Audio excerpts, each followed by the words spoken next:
آخرت کا سوچنا چاہیے کہ ہمیں یہ دنیا ایک دن چھوڑ کر جانا ہے، یہ آل اولاد یہی ہمیں کل قبر میں اتاریں گے، تو ان سے محبت بھی اللہ سے محبت کے بعد ہونی چاہیے، یہی ہمیں قبر میں اتاریں گے کل، یہ بزنس، یہ بنگلہ۔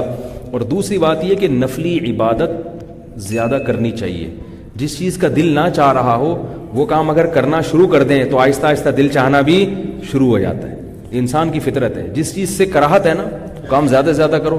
دیکھو جو شراب پیتے ہیں پہلی دفعہ میں تھوڑی اچھی لگتی ہے ان کو، کتنی غلیظ اور گندی بدبودار چیز ہے، تو جب اس کے عادی بن سکتے ہیں تو نماز اتنی میٹھی مزیدار اور عبادت ایسی مزیدار چیز ہے، اس کی لت کیوں نہیں پڑے گی، اس کی عادت کیوں نہیں پڑے گی؟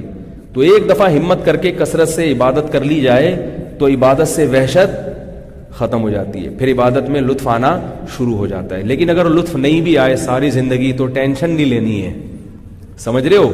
کیونکہ لوگ پھر فون کرتے ہیں ہمیں مزہ ہی نہیں آ رہا عبادت میں، کیا کریں؟ تو کوئی بات نہیں یار، نہیں آ رہا تو جب کسی کام کا دل نہ کر رہا ہو اور وہ کام کیا جائے تو دگنا اجر ملتا ہے۔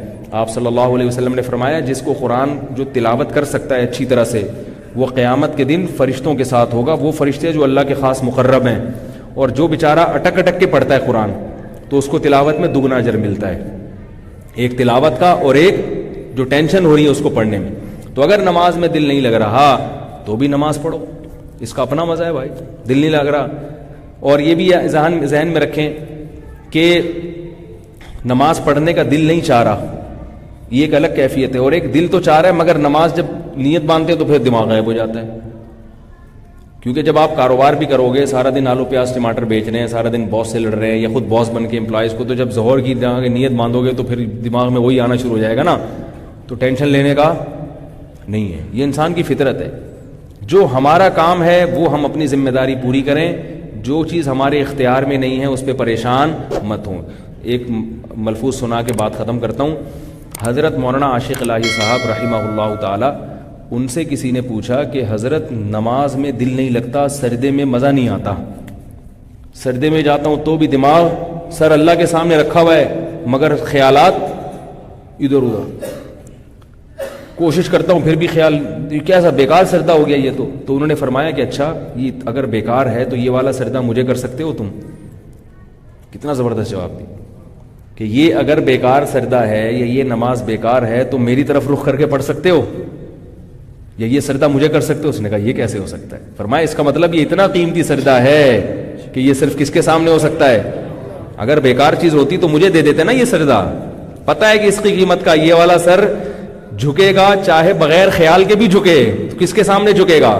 اللہ۔ یہ والی ہاتھ مان کے جب ہم کھڑے ہوں گے تو بے شک ہمارا دماغ کہیں ہو پھر بھی ہم کس کے سامنے کھڑے ہوں گے؟ صرف اللہ کے سامنے، مخلوق کے سامنے دو نمبری سجدہ بھی نہیں کر سکتے، تو اس کا مطلب سجدہ یہ ایک نمبر ہی ہے۔ ہاں دماغ نہیں لگ رہا وہ تو اپنے اختیار میں نہیں ہے نا، تو اس لیے ٹینشن نہیں لینے کی، ٹینشنیں پہلی مارکیٹ میں بہت ہیں، اوپر سے یہ ٹینشن بھی لے لے آدمی۔ تو یہ نماز پڑھے، فرائض واجبات پورا کرے، اور اگر یہ کیفیت پیدا ہو جاتی ہے کہ دل مسجد میں اٹک جاتا ہے، ایسے لوگ الحمدللہ موجود ہیں کہ ان کو مسجد میں زیادہ لطف آتا ہے، دل ہی نہیں چاہتا مسجد، اور مسجد میں مزہ آنے کا مطلب، لطف کا مطلب نماز سے پہلے پہنچ جائیں۔ بعض لوگوں کا معمول ہے ادھر اذان ہوئی ادھر مسجد میں پہنچ گئے، پہلی صف میں کھڑے ہو کر سنتیں پڑھنا، نوافل پڑھنا، سنتیں پڑھنا شروع کر دیتے ہیں۔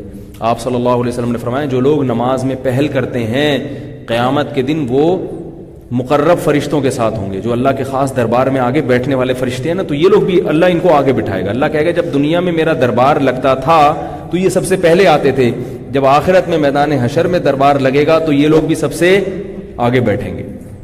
تو یہ اللہ تعالی ہم سب کے میں یہ والی کیفیت پیدا فرما دے۔ سوالات ہیں تو